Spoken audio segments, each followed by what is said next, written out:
नमस्ते बच्चों, कनेक्टेड में आपका स्वागत है। बच्चों, आज हम काम, आराम और जीवन समकालीन विश्व में शहर नामक पाठ पढ़ने वाले हैं। आज हम इस पाठ में निम्नलिखित चीजें सीखेंगे। सन 1880 में दुर्गाचरण राय ने एक उपन्यास लिखा था, देवगानेर मर्त्य आगमन, धरती पर देवता उतरे। इस उपन्यास में ब्रह्मा कुछ दूसरे देवताओं के साथ कलकत्ता जाने के लिए एक रेलगाड़ी में बैठते हैं। कलकत्ता उस समय के ब्रिटिश भारत की राजधानी थी। बारिश के देवता वरुण उन देवताओं को कलकत्ते की सैर कराते हैं। इस विशाल आधुनिक शहर को देखकर सारे देवता चकित रह जाते हैं। बिना केवल रेलगाड़ी बल्कि गंगा के पानी में चलते विशाल जहाज, कारखानों की धुआं उगलती चिमनियों, बड़े बड़े पुल, विशाल स्मारक और अलग अलग प्रकार की चीज़ों से लदी दुकानों को देखकर चकित रह जाते हैं। जगमगाते महानगर के चकाचौंध से वे इतने प्रसन्न हो जाते हैं कि स्वर्ग के अपने दरबार में भी ऐसा ही संग्रहालय बनाने का तय कर लेते हैं। 19वीं सदी के कलकत्ता में नए नए मौक़ों की भरमार थी। वहाँ व्यापार और वाणिज्य, शिक्षा और नौकरियों के एक से एक नए अवसर सामने आ रहे थे। लेकिन देवतागण इस शहर की एक चीज़ से परेशान भी होते हैं।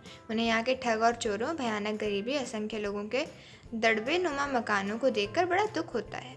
ब्रह्मा खुद चश्मा खरीदने के चक्कर में ठगे जाते हैं। जब वे जूते खरीदने के लिए दुकान में जाते हैं तो ये देखकर बड़े हैरान होते हैं कि सारे दुकानदार एक दूसरे को धोखेबाज बता रहे हैं। सारे देवता जाति, धर्म और औरत मर्द में फर्क को देखकर बड़े परेशान होते हैं। जो भेद अब तक कुदरती और सामान्य दिखाई देते थे, वे अब टूटते दिखाई दे रहे थे।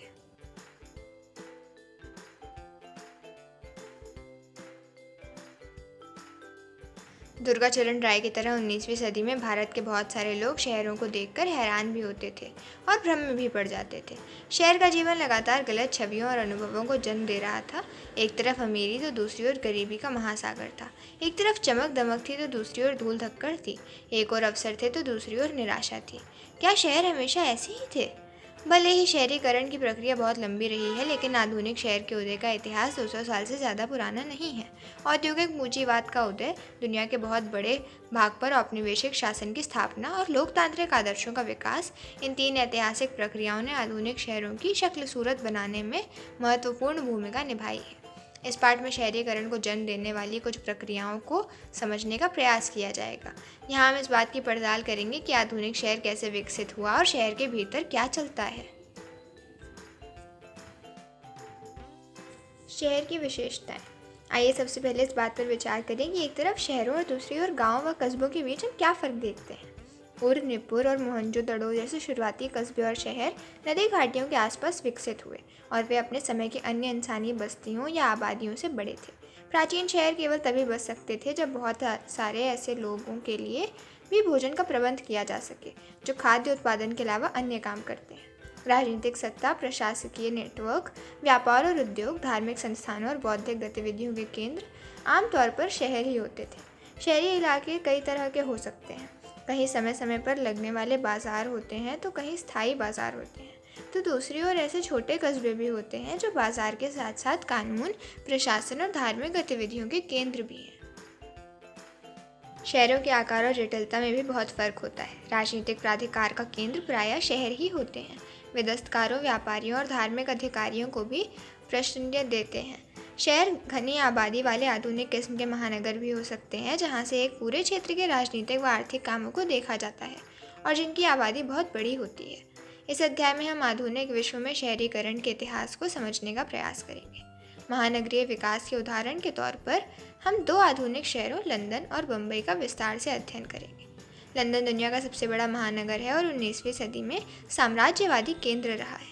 बम्बई भारतीय उपमहाद्वीप का सबसे महत्वपूर्ण आधुनिक शहर है।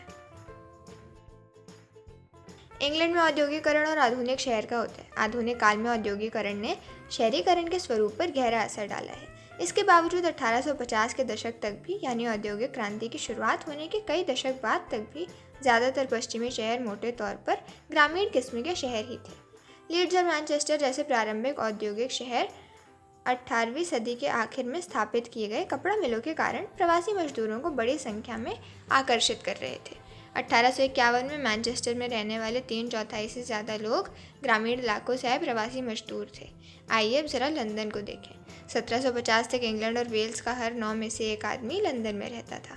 ये एक महाकाय शहर था जिसकी आबादी 7-5 हज़ार तक पहुंच चुकी थी। 19वीं शताब्दी में भी लंदन इसी तरह फैलता रहा। 1810 से 1880 के बीच 70 सालों में उसकी आबादी 10 लाख से बढ़कर 40 लाख यानी 4 गुना हो गई थी। हालांकि लंदन में विशाल कारखाने नहीं थे, फिर भी प्रवासी आबादी चुंबक की तरह उसी की तरफ खींची चली जाती थी। गैरेथ स्टेडम जोन्स के शब्दों में 19वीं शताब्दी का लंदन क्लर्कों और दुकानदारों, छोटे पेशेवरों और निपुण कारीगरों, कुशल व शारीरिक श्रम करने वालों की बढ़ती आबादी, सिपाहियों, नौकरों, दिहाड़ी मजदूरों, फेरी वालों और भिखारियों का शहर था। लंदन की गोदी के अलावा मुख्य रूप से 5 तरह के बड़े उद्योगों में बहुत सारे लोगों को काम मिला हुआ था। ये उद्योग थे परिधान और जूता उद्योग, लकड़ी व फर्नीचर उद्योग, धातु व इंजीनियरिंग उद्योग, छपाई और स्टेशनरी उद्योग तथा शल्य चिकित्सा उपकरण व घड़ी जैसे सटीक माप वाले उत्पादों और कीमती धातुओं की चीज़ें बनाने वाले उद्योग। पहले विश्व युद्ध 1914 से 18 के दौरान लंदन में मोटर कार और बिजली के उपकरणों का भी उत्पादन होने लगा और विशाल कारखानों की संख्या बढ़ते बढ़ते इतनी हो गई कि शहर की 3/4 नौकरियां इन्हीं कारखानों में सिमट गईं।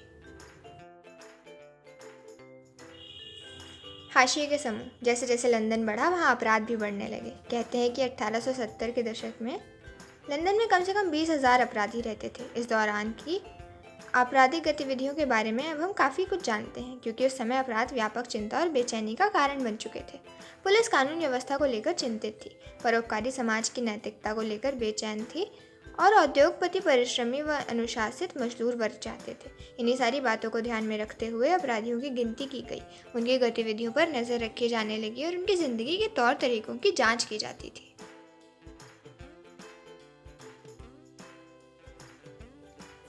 19वीं सदी के मध्य में हेनरी मेयू ने लंदन के मजदूरों पर कई किताबें लिखी। उन्होंने ऐसे लोगों की एक लंबी सूची भी बनाई जो अपराधों से ही अपनी आजीविका चलाते थे। अपराधियों की इस सूची में दर्ज बहुत सारे ऐसे लोग भी थे जो मकानों की छतों से शीशा चुरा लेते थे, दुकानों से खाने की चीज़ें उठा लेते थे, कोयले के ढेर उठा ले जाते थे या बाड़ों पर सूखे कपड़े उठा ले जाते थे। दूसरी ओर ऐसे अपराधी भी थे जो अपने धंधे में माहिर थे, जिन्हें अपराधों को पूरी सफाई से अंजाम देना अच्छी तरह आता था। लंदन की सड़कों पर ठगों और जालसाजों, जेब कतरों और छोटे मोटे चोरों की भरमार रहती थी। जनता की अनुशासित होने की अपराधों के लिए भारी सजाएं तय कर दी और जो लायक गरीब थे उन्हें रोजगार देने का इंतजाम शुरू कर दिया।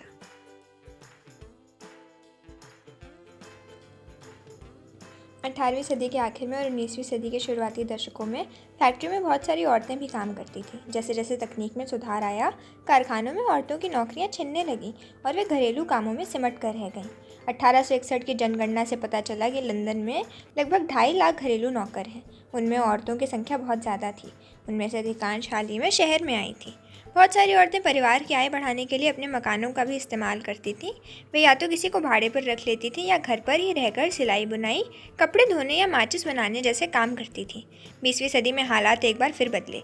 जब औरतों को युद्धकालीन उद्योगों और दफ्तरों में काम मिलने लगा तो वे घरेलू काम छोड़कर फिर बाहर आने लगी।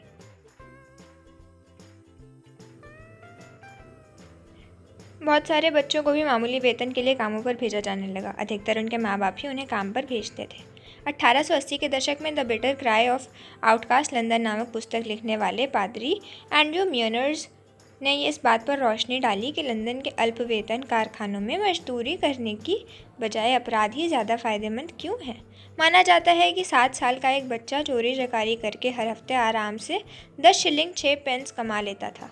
अगर इसी उम्र का कोई लड़का उस चोर के बराबर कमाना चाहे तो उसके लिए उसे हफ्ते में माचिसों के 56 डब्बे यानी रोज़ाना 1296 माचिसें बनानी पड़ेंगी। 1870 के अनिवार्य प्राथमिक शिक्षा कानून और 1902 से लागू किए गए फैक्ट्री कानून के बाद बच्चों को औद्योगिक कामों से बाहर रखने की व्यवस्था लागू कर दी गई थी। आवास। औद्योगिक क्रांति के बाद लोग बड़ी संख्या में शहरों की तरफ जाने लगे तो लंदन जैसे पुराने शहर नाटकीय रूप से बदलने लगे। फैक्ट्री या वर्कशॉप मालिक प्रवासी कामगारों को रहने की जगह नहीं देते थे। इसी कारण जिनके पास ज़मीन थी ऐसे अन्य लोग ही इन नवागंतुकों के लिए सस्ते और सामान्यतः असुरक्षित टेनेमेंट्स बनाने लगे। यूँ तो गांव में भी गरीबी खूब थी, लेकिन शहरों में तो बहुत धनी और साफ दिखाई पड़ती थी। 1887 में लिवरपूल के एक जलपोत मालिक चार्ल्स बूथ ने लंदन के ईस्ट एंड पूर्वी छोर में लंदन के अल्प कुशल मजदूरों का पहला सामाजिक सर्वेक्षण किया। उन्होंने पाया कि लंदन के कम से कम 10 लाख, लंदन की आबादी का लगभग 5वां हिस्सा बहुत ही गरीब है और उनकी औसत उम्र 29 साल से ज़्यादा नहीं है। संपन्न वर्ग और मध्य वर्ग की औसत उम्र 55 साल थी। बूथ ने पाया कि इन मजदूरों के किसी वर्कशॉप, अस्पताल या पागलखाने में मरने की संभावना ज़्यादा है। चार्ल्स बूथ ने अपने सर्वेक्षण में निष्कर्ष निकाला कि लंदन को अपने निर्धनतम नागरिकों को बसाने के लिए कम से कम 4 लाख कमरे और बनाने होंगे। कुछ समय तक शहर के खाते पीते घर के लोग यही मांग करते रहे कि झोपड़पट्टियों को साफ कर दिया जाना चाहिए, लेकिन धीरे धीरे लोग इस बात को समझने लगे कि शहर के गरीबों के लिए भी आवास का इंतजाम करना ज़रूरी है। इस बढ़ती चिंता के क्या कारण थे? पहली बात तो ये थी कि गरीबों के एक कमरे वाले मकानों को जनता के स्वास्थ्य के लिए खतरा माना जाने लगा था। इन मकानों में भीड़ रहती थी, वहाँ हवा निकासी का इंतजाम नहीं था और साफ सफाई की सुविधाएं नहीं थी। दूसरा, खस्ताहाल मकानों के कारण आग लगने का खतरा बना रहता था। तीसरा, इस विशाल जनसमूह के कारण सामाजिक उथल पुथल की आशंका दिखाई देने लगी थी। 1917 की रूसी क्रांति के बाद ये डर काफ़ी बढ़ गया था। लंदन के गरीब कहीं विद्रोह न कर डालें, इस आशंका से निपटने के लिए मजदूरों के लिए आवासीय योजनाएं शुरू की गईं। लंदन की सफाई। लंदन को साफ सुथरा बनाने के लिए तरह तरह के प्रयास किए गए। भीड़ भरी वस्तुओं की भीड़ कम करने, खुले स्थानों को हर्ष भरा बनाने, आबादी कम करने और शहर को योजना अनुसार बसाने के लिए कोशिशें शुरू कर दी गईं। इसी तरह की आवासीय समस्याओं से जूझ रहे बर्लिन और न्यूयॉर्क जैसे शहरों को तर्ज पर अपार्टमेंट्स के विशाल ब्लॉक बनाए गए, लेकिन टेनेमेंट्स की वजह से यहाँ की समस्या विकट थी। मकानों की भारी किल्लत के असर को काबू करने के लिए प्रथम विश्व युद्ध के दौरान किराया नियंत्रण कानून लागू किया गया। 19वीं सदी के औद्योगिक शहरों में घुटन भरे भीड़ भक्कड़े ने देहाती साफ हवा की चाह बढ़ा दी थी। लंदन और पेरिस के बहुत सारे अमीर तो देहात में अवकाश गृह बनवाने का खर्चा उठा सकते थे, पर यह विकल्प सबके पास नहीं था। शहर के लिए नए फेफड़ों का इंतजाम करने की बात होने लगी। लंदन के गिर्द हरित पट्टी आदि विकसित करके देहात और शहर के फासले को पाटने के प्रयास भी किए गए। वास्तुकार और योजनाकार एबेनेज़र हावर्ड ने गार्डन सिटी, बगीचों का शहर का विस्तार प्रस्तुत किया। उन्होंने एक ऐसे शहर की बात कही जहां पेड़ पौधों की भरमार हो और जहां लोग रहते भी हों, काम भी करते हों। उनका मानना था कि इस प्रकार बेहतर नागरिक तैयार करने में भी मदद मिलेगी। हावर्ड के विचारों के आधार पर रेमंड अनविन और बरी पार्कर ने न्यू अर्जजुविक नाम से एक गार्डन सिटी का डिज़ाइन तैयार किया। उसमें साझा बाग बगीचे, खूबसूरत नज़ारों का इंतज़ाम किया गया था। हर चीज़ को बड़ी बारीकी से सजाया भी गया था, लेकिन ऐसे मकानों को तो केवल खाते पीते कामगार ही खरीद सकते थे। विश्व युद्धों के दौरान 1919 से 1939 मजदूर वर्ग के लिए आवास का इंतजाम करने की जिम्मेदारी ब्रिटिश राज्य ने अपने ऊपर ले ली और स्थानीय शासन के जरिए 10 लाख मकान बनाए गए। इनमें से ज़्यादातर एक परिवार के रहने लायक छोटे मकान थे। इस दौरान शहर इतना फैल चुका था कि अब लोग पैदल अपने काम तक नहीं जा सकते थे। शहर के आसपास यानी उपशहरी बस्तियों के अस्तित्व में आने से सार्वजनिक परिवहन व्यवस्था अनिवार्य हो चुकी थी। शहर में आवागमन। अगर लोगों को उपनगरीय बस्तियों से शहर तक लाने के लिए यातायात की सुविधा नहीं है, तो भला लोगों को शहर छोड़कर उपनगरीय गार्डन आबादियों में जाकर रहने के लिए कैसे तैयार किया जा सकता था? लंदन के भूमिगत रेलवे ने आवास की समस्या को एक हद तक हल कर दिया था। इसके जरिए भारी संख्या में लोग शहर के भीतर बाहर आ जा सकते थे। दुनिया की सबसे पहली भूमिगत रेल के पहले खंड का उद्घाटन 10 जनवरी 1863 को किया गया। ये लाइन लंदन की पेडिंगटन और फेरिंगटन स्ट्रीट के बीच स्थित थी। पहले ही दिन 10,000 यात्रियों ने इस रेल से यात्रा की। इस लाइन पर हर 10 मिनट में अगली गाड़ी आ रही थी। 1880 तक भूमिगत रेल नेटवर्क का विस्तार हो चुका था और उसमें सालाना 4 करोड़ लोग यात्रा करने लगे थे। शुरू में भूमिगत यात्रा की कल्पना से लोग डर जाते थे। इस बारे में अखबार के एक पाठक ने इन शब्दों में चेतावनी दी थी। मैं जिस डिब्बे में बैठा था वह पाइप पीते मुसाफिरों से भरा हुआ था। डिब्बे का माहौल सल्फर, कोयले की धूल और ऊपर लगे गैस के लैंप से निकलती गंध से अटा हुआ था। हालत ये थी कि जब हम मुरगेट स्टेशन पहुंचे तब तक मैं सांस कम आने और गर्मी के कारण अधमरा हो चुका था। मेरा मानना है कि इन भूमिगत रेलगाड़ियों को फौरन बंद कर दिया जाना चाहिए। ये स्वास्थ्य के लिए भयानक खतरा है। बहुत सारे लोगों का मानना था कि इन लौह दैत्यों ने शहर की अफरा तफरी, नए शब्द और अभ्यासकर माहौल को और बढ़ा दिया है। निर्माण की प्रक्रिया में होने वाले बेहिसाब विनाश के बारे में चार्ल्स डिकेंस ने डॉम्बी एंड सन 1848 श्वासविरोधन, ऑक्सीजन की कमी के कारण दम घुटने का में लिखा। मकान गिरा दिए गए, सड़कों को तोड़कर बंद कर दिया गया, ज़मीन में गहरे गड्ढे और खाइयाँ खोद दी गईं, चारों तरफ बेहिसाब मिट्टी और धूल के अंबार लगा दिए। अधूरेपन की 100,000 शक्लें और लोग सामने थे, उलट पुलट अपनी जगह बदलते बदलते ज़मीन में धंसे हुए। तकरीबन 2 मील लंबी रेलवे लाइन बिछाने के लिए औसतन 900 घर गिरा दिए जाते हैं। इस प्रकार लंदन में बनी ट्यूब रेलवे के कारण लंदन के गरीबों को बड़ी संख्या में उजाड़ा गया, खासतौर से 2 विश्व युद्धों के बीच। बहरहाल इन सारी अड़चनों के बावजूद भूमिगत रेलवे एक ज़बरदस्त कामयाबी साबित हुई। 20वीं सदी आते आते न्यूयॉर्क, टोक्यो, शिकागो जैसे ज़्यादातर विशाल महानगर अपनी सुव्यवस्थित सार्वजनिक परिवहन व्यवस्था के बिना बने नहीं रह सकते थे। नतीजा ये हुआ कि शहर की आबादी और बिखरने लगी। सुनियोजित उपनगरीय इलाकों और अच्छे रेल नेटवर्क की बदौलत बहुत सारे लोगों के लिए मध्य लंदन से बाहर रहते हुए रोज़ काम पर आना आसान हो गया। इन नई सुविधाओं ने सामाजिक ऊंच नीच को कमज़ोर किया तो नए किस्म के विभेद भी पैदा कर दिए। इन बदलावों से लोगों के घरेलू और सार्वजनिक जीवन पर क्या असर पड़ा? क्या उनका सभी सामाजिक समूहों के लिए एक जैसा महत्व था? शहर में सामाजिक बदलाव 18वीं सदी में परिवार उत्पादन और उपभोग के साथ साथ राजनीतिक निर्णय लेने के लिहाज से भी एक महत्वपूर्ण इकाई था। औद्योगिक शहर में जीवन के रूप रंग ने परिवार की ज़रूरतें और स्वरूप को पूरी तरह बदल डाला। परिवार के सदस्यों के बीच अब तक जो बंधन थे वे ढील पड़ने लगे थे। मजदूर वर्ग में विवाह संस्था टूटने की कगार पर पहुंच गई। दूसरी ओर ब्रिटेन के उच्च एवं मध्य वर्ग की औरतें अकेलापन महसूस करने लगी थी। हालांकि नौकरियों के आने से उनकी ज़िंदगी काफ़ी आसान हो गई थी। ये नौकरानियां बहुत मामूली वेतन पर घर का खाना बनाती थीं, साफ सफाई का काम करती थीं और बच्चों की देखभाल भी करती थीं। वेतन के लिए काम करने वाली औरतों का अपना जीवन पर नियंत्रण था। विशेष रूप से नीचे समाज के वर्गों की महिलाओं को अपने जीवन पर अच्छा खासा नियंत्रण था। बहुत सारे समाज सुधारकों का मानना था कि एक संस्था के रूप में परिवार टूट चुका था। इस आशंका को दूर करने के लिए उन्होंने सुझाव दिया कि घर से बाहर जाकर काम करने वाली औरतों को दोबारा घर की चारदीवारी में भेजा जाए। शहर में मर्द, औरत और परिवार।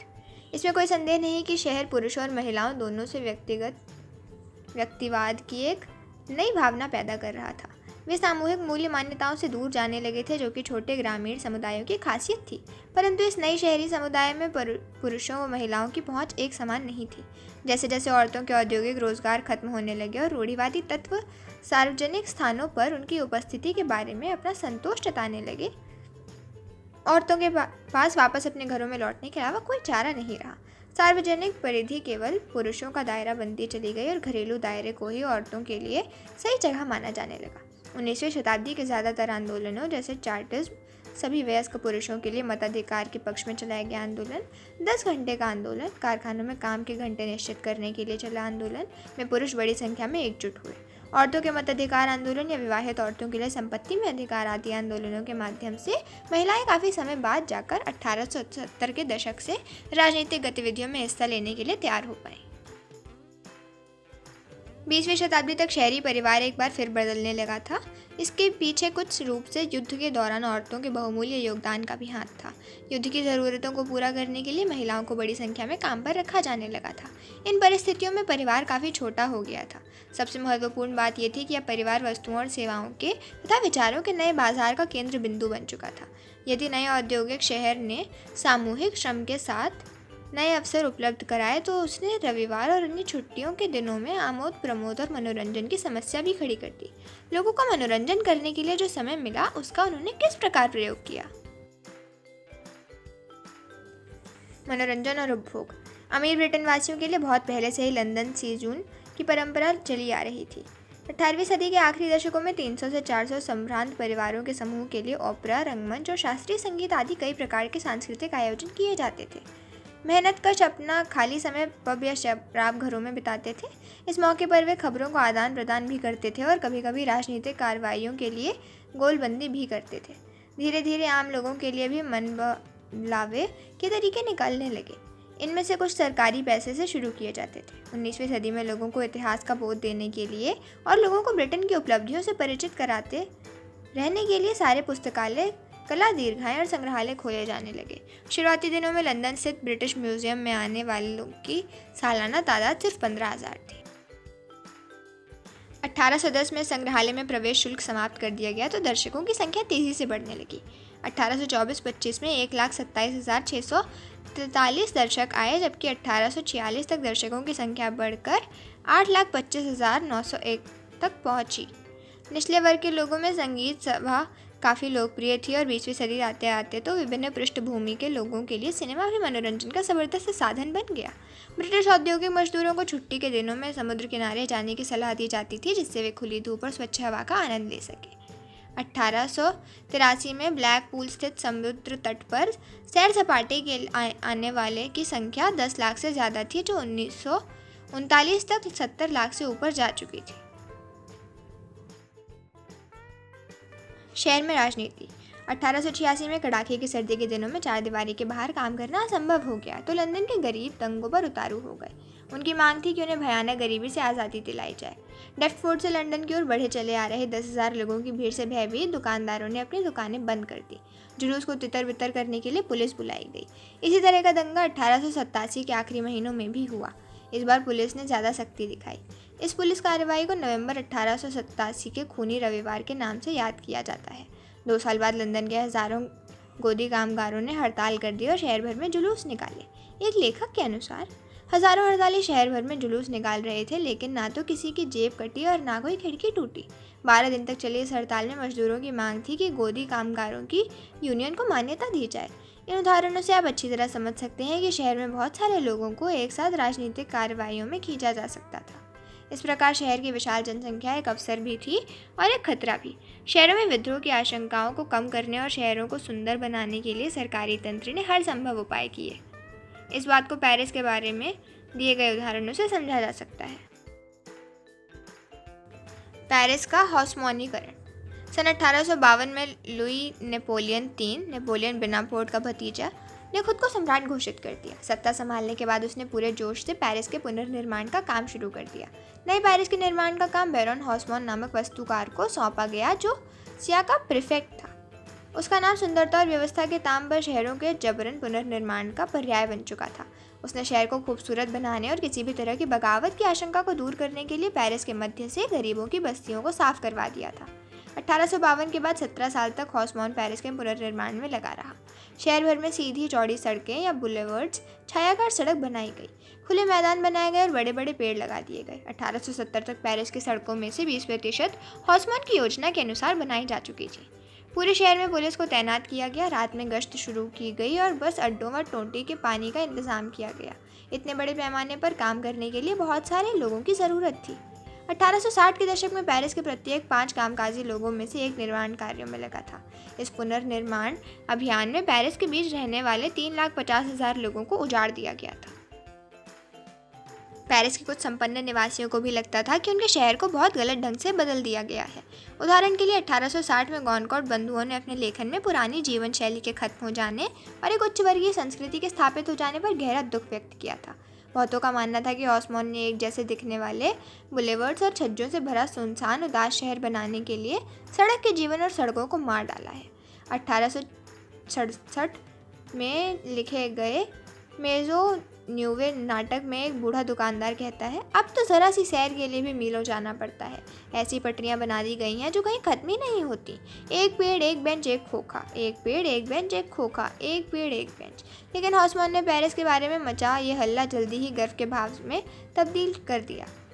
ये नई राजधानी पूरे रिगरेब के लिए ईर्ष्या का विषय बन चुकी थी। पेरिस बहुत सारे ऐसे वास्तुशिल्पीय, सामाजिक और बौद्धिक प्रयोगों का केंद्र बन गया जो पूरी संधि तक यूरोप ही नहीं बल्कि पूरी दुनिया पर अपना असर डालते रहे।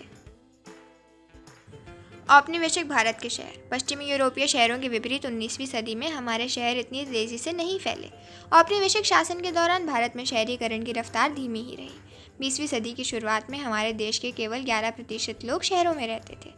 इस शहरी आबादी में से भी बहुत बड़ी संख्या 3 विशाल प्रेसिडेंसी शहरों में रहती थी। ये बहुउपयोगी किस्म के शहर थे। उनमें बड़े बड़े बंदरगाह थे, वेयरहाउस थे, घर व दफ्तर थे, सेना की छावनियाँ थीं और शैक्षणिक संस्थान, संग्रहालय व पुस्तकालय थे। बम्बई शहर का एक प्रमुख शहर था। 19वीं सदी के आखिरी सालों में बम्बई तेज़ी से फैलने लगा था। 1872 में उसकी आबादी 6,44,405 थी, जो 1941 में 15 लाख तक पहुंच चुकी थी। आइए देखें बम्बई का विकास कैसे शुरू हुआ। शहर के अंतर्विरोधी अनुभव। काली प्रसन्न सिंह ने 1862 के आसपास कलकत्ता के भारतीय हिस्से में शाम के दृश्य का वर्णन करते हुए बंगला में एक व्यंग्य लिखा था। शनै शनै अंधेरा गहराने लगता है। अंग्रेजी जूतों, शांतिपुर के धारीदार मफलरों और शिमला की धोतियों की मेहरबानी से इससे समय आप ऊंच नीच का फर्क नहीं कर सकते। तेंतरार नौजवानों की टोली हंसी ठट्ठा करते और अंग्रेजी में बात करते हुए कभी इस तो कभी उस दरवाजे घर दस्तक देती है। वे तब घर से निकलते थे जब शाम की बत्तियां जलने लगती थीं, और उस समय घर लौटेंगे जब आटे की चक्कियों की आवाज़ आने लगेगी। कुछ ने अपने चेहरे मफलरों से ढके हुए हैं। वे मान बैठे हैं कि अब उन्हें कोई पहचान नहीं सकता। ये शनिवार की शाम है और शहर में असामान्य भीड़ है। तम प्याचेट नक्शा, कलकत्ता के शहरी जीवन के बारे में संक्षिप्त टिप्पणियों का संग्रह, 1862। अनुवाद बंकिम चंद्र चट्टोपाध्याय।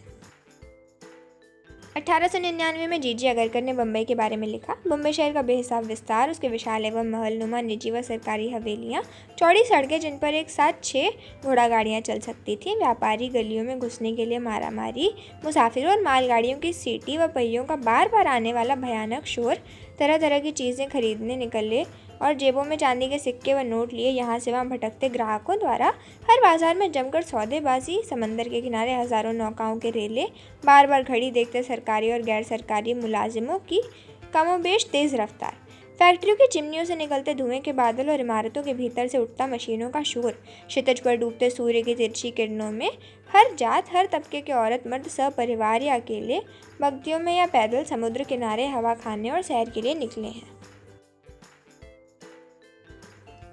बम्बई 17वीं शताब्दी में बम्बई 7 टापुओं का समूह था और उस पर पुर्तगालियों का नियंत्रण था। 1661 में ब्रिटेन के राजा चार्ल्स द्वितीय का विवाह पुर्तगाल की राजकुमारी से हुआ तो ये टापू अंग्रेज़ों के हाथों में चले गए। इसके बाद ईस्ट इंडिया कंपनी ने भी पश्चिमी भारत के अपने सबसे मुख्य बंदरगाह सूरत से अपना मुख्यालय बम्बई में कायम कर लिया। शुरू में बम्बई का महत्व गुजरात से आने वाले कपड़े के निर्यात के लिए ही ज़्यादा था। 19वीं सदी में बाद के सालों के दौरान बम्बई एक बंदरगाह के रूप में विकसित होने लगा, जहाँ के कपास और अफीम जैसे कच्चे माल बड़ी तादाद में रवाना किए जा सकते थे। धीरे धीरे यह पश्चिमी भारत का एक महत्वपूर्ण प्रशासकीय केंद्र भी बन गया। सदी के आखिर तक आते आते बम्बई देश का एक बड़ा औद्योगिक केंद्र बन चुका था। शहर में रोजगार। अंग्रेज मराठा युद्ध में मराठों की हार के बाद 1819 में बम्बई और बम्बई प्रेसिडेंसी की राजधानी घोषित कर दिया गया। इसके बाद शहर तेज़ी से फैलने लगा। कपास और अफीम के बढ़ते व्यापार के चलते न केवल बहुत सारे व्यापारी और महाजन बल्कि तरह तरह के कारीगर और दुकानदार भी मुंबई में आकर बसने लगे।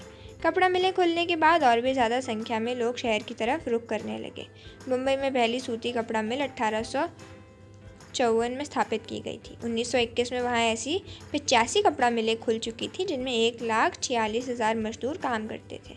1881 से 1931 के बीच मुंबई में रहने वालों में से लगभग 1/4 ही ऐसे थे जिनका जन्म मुंबई में हुआ था। बाकी निवासी बाहर से आकर वहां बसे थे। पास में ही स्थित रत्नागिरी जिले के बहुत सारे लोग कपड़ा मिलों में काम करने के लिए मुंबई आ रहे थे। 1919 से 1926 के बीच मिलों में काम करने वाले मजदूरों में औरतों की संख्या 23% थी।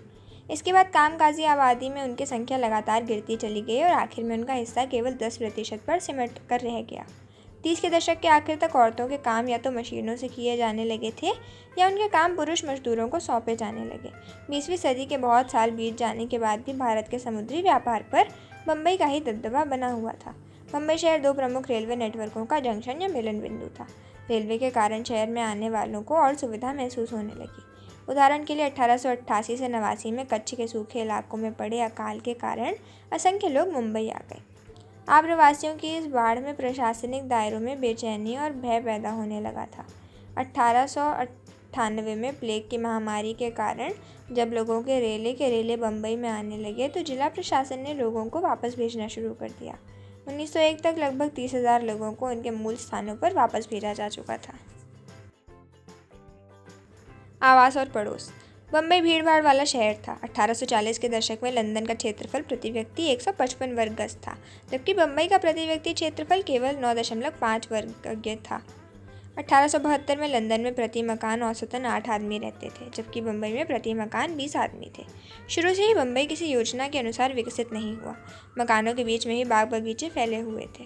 फोर्ट एरिया में ऐसी स्थिति कुछ ज़्यादा ही दिखाई देती थी। सन 1800 के आसपास बम्बई फोर्ट एरिया शहर का केंद्र था और 2 हिस्सों में बटा हुआ था।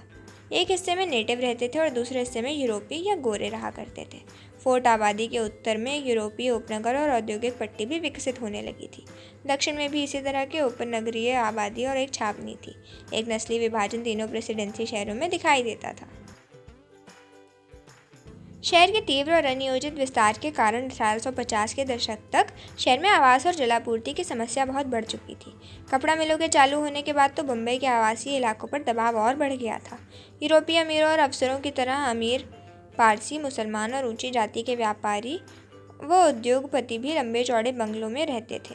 इसके विपरीत बम्बई के 70% जनता घनी आबादी वाली चालों में रहती थी। मजदूरों को काम कर पैदल जाना पड़ता था, इसलिए 90% मिल मजदूर गिरनगांव नामक मिल गांव में रहते थे, जो मिलों में बमुश्किल 15 मिनट के फासले पर पड़ता था। बम्बई की चौल बहुमंजिला इमारतें होती थीं। शहर के नेटिव हिस्से में इस तरह की इमारतें कम से कम 1860 के दशक से तो बनने ही लगी थी। लंदन के टेनेमेंट्स की तरह ये मकान भी मोटे तौर पर निजी संपत्ति होते थे। बाहर से आने वालों की आवासीय ज़रूरतों को पूरा करने के लिए व्यापारी, महाजन और भवन निर्माता ठेकेदार इसी तरह की इमारतें बनवाते थे। प्रत्येक चौल में कमरों की कतारें होती थी। कमरों के लिए अलग अलग शौचालय नहीं बनाए जाते थे।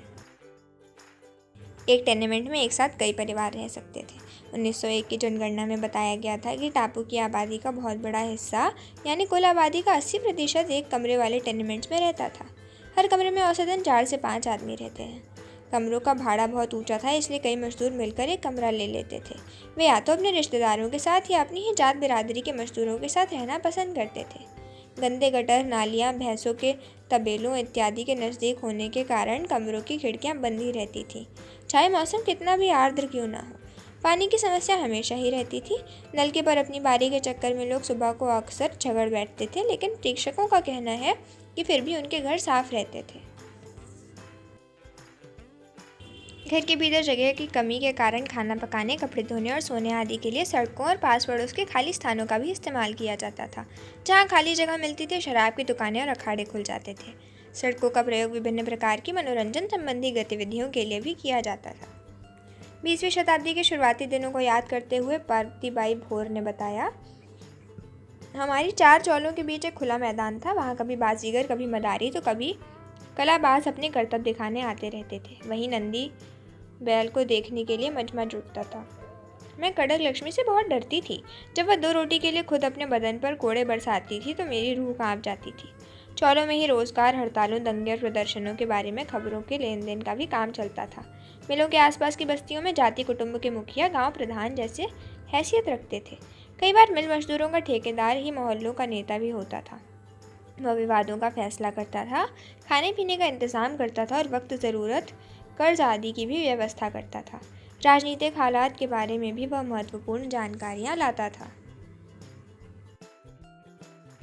दबे कुचले वर्गों के लोगों के लिए तो मकान का इंतज़ाम करना और भी मुश्किल था। बहुत सारी चौलों में मुसलमानों और निचली जाति के लोगों को नहीं रखा जाता था। उन्हें अक्सर नालीदार चादर या पत्तों या बांस के बने झोपड़ों में रहना पड़ता था। अगर लंदन में नगर योजना का काम सामाजिक क्रांति के भय से शुरू किया गया था, तो मुंबई में ये काम प्लेग की महामारी के डर से हाथों में लिया गया। 1898 में city of Bombay improvement trust की स्थापना की गई और उसे शहर के बीचों बीच बसे गरीबों के मकानों को हटाने का काम सौंपा गया। इस ट्रस्ट की योजनाओं के कारण 64,000 लोगों को आवासीय सुविधाओं से हाथ धोना पड़ा। उनमें से केवल 14,000 लोगों को ही मकान दिए गए। 1918 में भाड़ों को तर्कसंगत सीमा में रखने के लिए किराया कानून पारित किया गया, लेकिन उसका उल्टा असर पड़ा। किरायों पर अंकुश लगने के कारण मकान मालिकों ने मकान किराए पर देना कम कर दिया, जिसके कारण मकानों की भारी किल्लतें पैदा हो गईं। ज़मीन की कमी के कारण शहर के विस्तार से बम्बई ही हमेशा समस्या पैदा हुई। बम्बई शहर जिस तरह विकसित हुआ है, उसमें भूमि विकास परियोजनाओं का अहम हाथ रहा है। बम्बई में भूमि विकास। क्या आप जानते हैं कि बम्बई जिन 7 टापुओं को मिलाकर बनाया गया है, उन्हें लंबे समय में एक दूसरे से जोड़ा गया था। इस दिशा में सबसे पहली परियोजना 1784 में शुरू की गई थी। बम्बई के गवर्नर विलियम हॉर्नबी ने उस समय विशाल तटीय दीवार बनाने के प्रस्ताव पर मंजूरी दी, ताकि शहर के निचले इलाके समुद्र के पानी की चपेट में आने से बच जाएं। तब से कई भूमि विकास परियोजनाएं चलाई जा चुकी थी। 19वीं सदी के मध्य में व्यावसायिक उद्देश्यों के लिए ज़्यादा ज़मीन की ज़रूरत पैदा हुई, तो सरकार और निजी कंपनियों दोनों की ओर से कई नई योजनाएं तैयार की गईं, ताकि और ज़्यादा समुद्री भूमि को इस्तेमाल के योग्य बनाया जा सके। निजी कंपनियां भी जोखिम उठाने के लिए तैयार थीं। 1864 में मलाबार हिल से कोलाबा के आखिरी छोर तक के पश्चिमी तट को विकसित करने का ठेका बैंक रिक्लेमेशन कंपनी को मिला। भूमि विकास के लिए अक्सर मुंबई के आसपास के पहाड़ी इलाकों को भी सपाट किया जाता था। भारी लागत के कारण 1870 तक ज़्यादातर निजी कंपनियां बंद हो चुकी थीं, लेकिन जब तक शहर का क्षेत्रफल 22 वर्ग किलोमीटर तक पहुंच चुका था। 20वीं सदी में जिस प्रकार आबादी तेज़ी से बढ़ती रही, ज़मीन के हर टुकड़े को घेर लिया गया और ज़्यादा से ज़्यादा समुद्री जीवन को विकसित किया जाने लगा। एक सफल भूमि विकास परियोजना बॉम्बे पोर्ट ट्रस्ट के अंतर्गत शुरू की गई। ट्रस्ट ने 1914 से 1918 के बीच एक सूखी गोदी का निर्माण किया और उसकी खुदाई से जो मिट्टी निकली उसका इस्तेमाल करके 22 एकड़ का बलार्ड एस्टेट बना डाला। इसके बाद बम्बई का मशहूर मरीन ड्राइव बनाया गया। सपनों का शहर बम्बई, सिनेमा और संस्कृति की दुनिया। भला कौन होगा जो बम्बई का जिक्र करे पर उसके फिल्म उद्योग की चर्चा ना करे। यहाँ की बेहिसाब भीड़ और कठिन जीवन स्थितियों के बावजूद बहुतों के लिए बम्बई मायापुरी ही है। रूपले सपनों का शहर। बम्बई की बहुत सारी फिल्में शहर में आने वाले आप्रवासियों और उनके दैनिक जीवन में पेश आने वाली मुश्किलों के बारे में ही हैं। बम्बई फिल्म उद्योग के कई लोकप्रिय गीत शहर के अंतर्विरोधी आयामों को उजागर करते हैं। फिल्म CID 1956 में नायक का दोस्त गाता है, ऐ दिल है मुश्किल जीना यहाँ, जहाँ हटके ज़रा बच के, ये है बॉम्बे मेरी जान। फिल्म गेस्ट हाउस 1959 में मोह भंग की आवाज़ सुनाई देती है, जिसका जूता उसी के सर, दिल है छोटा बड़ा शहर, अरे वाह तेरी बम्बई। बम्बई फिल्म उद्योग सबसे पहले कब सामने आया? हरिश्चंद्र सखाराम भारवडेकर ने 1896 में बम्बई के हैंगेक गार्डन्स में हुई कुश्ती के एक मुकाबले के एक दृश्य को कैमरे में उतारा था। यही भारत की पहली मूवी यानी चलचित्र था। कुछ समय बाद दादा साहेब फाल्के ने गजा हरिश्चंद्र 1913 फिल्म बनाई। इसके बाद तो बम्बई के फिल्म उद्योग आगे ही बढ़ता गया।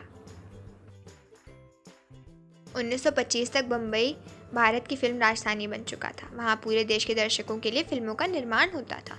1947 में लगभग 50 फिल्में बनी, जिन पर 75.6 करोड़ रुपए की लागत आई थी। 1987 तक आते आते फिल्म उद्योग में काम करने वालों की संख्या 5,20,000 तक जा चुकी थी। फिल्म उद्योग में काम करने वाले भी ज़्यादातर लाहौर, कलकत्ता, मद्रास आदि दूसरे शहरों से आए थे। इतनी सारी जगहों से आए लोगों के कारण ही फिल्म उद्योग का ऐसा राष्ट्रीय स्वरूप बना था। लाहौर से आए लोगों ने हिंदी फिल्म उद्योग के विकास में काफ़ी महत्वपूर्ण भूमिका अदा की। इसमें चुगताई और सआदत हसन मिंटो जैसे बहुत सारे विख्यात कलाकार और लेखक हिंदी सिनेमा से जुड़े हुए थे। खुद बम्बईया फिल्मों ने भी शहर को सपने और हकीकत, झोपड़पट्टी और दमकते बंगलों की दुनिया वाली मिली जुली छवि देने में अहम भूमिका अदा की है। शहर और पर्यावरण की चुनौती। जहाँ भी शहर फैले हैं, जीवन और पर्यावरण को नुकसान पहुँचा है। कारखानों, मकानों और अन्य संस्थानों के लिए ज़मीन की ज़रूरत को पूरा करने के वास्ते प्राकृतिक चीज़ों को काट छांट कर समतल किया गया है। शहरों में पैदा होने वाले बेहिसाब कचरे और गंदगी से पानी और हवा प्रदूषित हुई है, जबकि शहरी बाशिंदों को दिन रात भारी शोर में जीना पड़ता है, सो अलग। 19वीं शताब्दी के इंग्लैंड के घरों और कारखानों में कोयले के बड़े पैमाने पर इस्तेमाल से गंभीर समस्याएं पैदा हो गई थी। लीड्स, ब्रैडफोर्ड और मैनचेस्टर जैसे औद्योगिक शहरों में कारखानों की सैकड़ों चिमनियां बेहिसाब काला धुआं फेंकती रहती थी। लोग मजाक में कहने लगे थे कि थोड़े दिन बाद इन शहरों के लोग यही मानने लगेंगे कि आसमान मटमैला होता है और पेड़ पौधे काले होते हैं। दुकानदार, मकान मालिक और तमाम लोग इस बात से परेशान रहने लगे थे कि उनके शहरों पर स्याह कोहरा छाया रहता है, जिससे लोगों को जल्दी गुस्सा आ जाता है, धुएं से जुड़ी बीमारियां फैलती हैं और कपड़े सदा गंदे रहते हैं।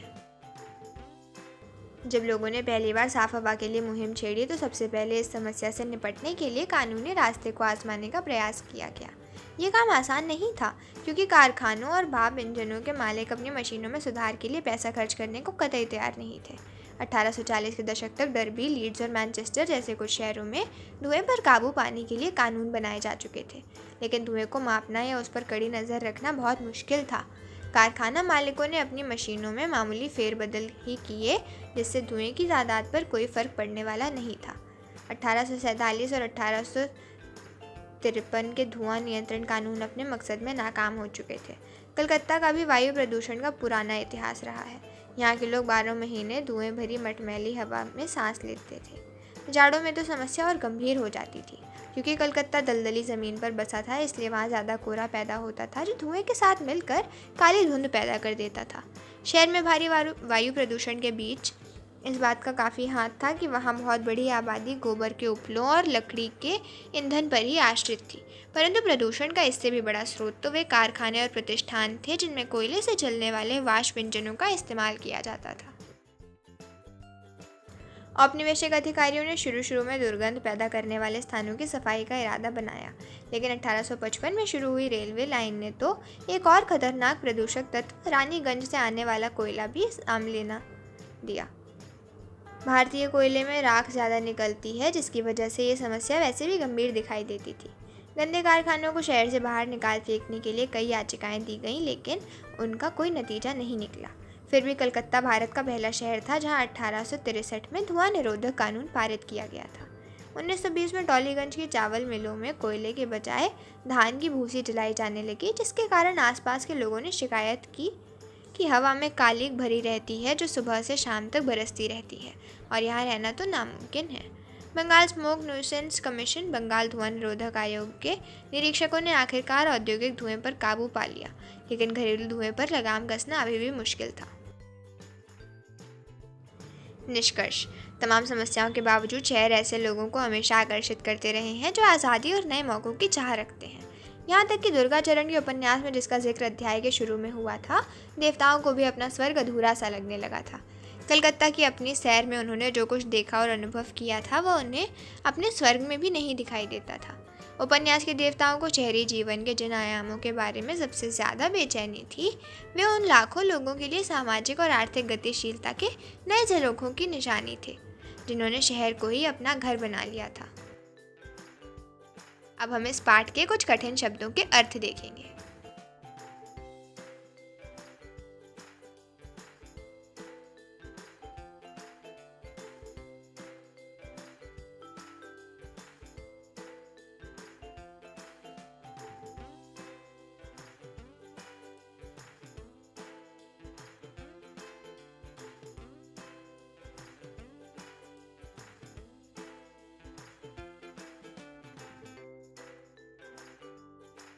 आइए बच्चों, अब हम परखेंगे हमारा ज्ञान।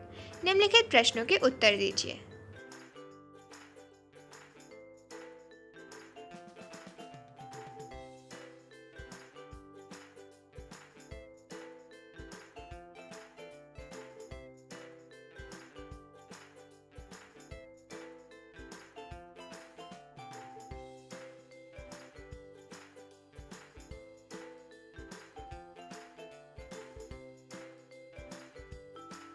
ये हैं जवाब।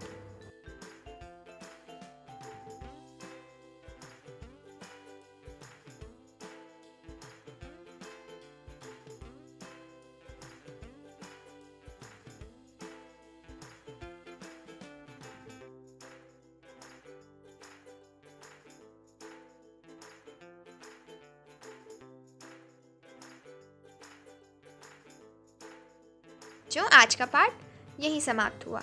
आशा है कि आप सबको पसंद आया होगा। धन्यवाद।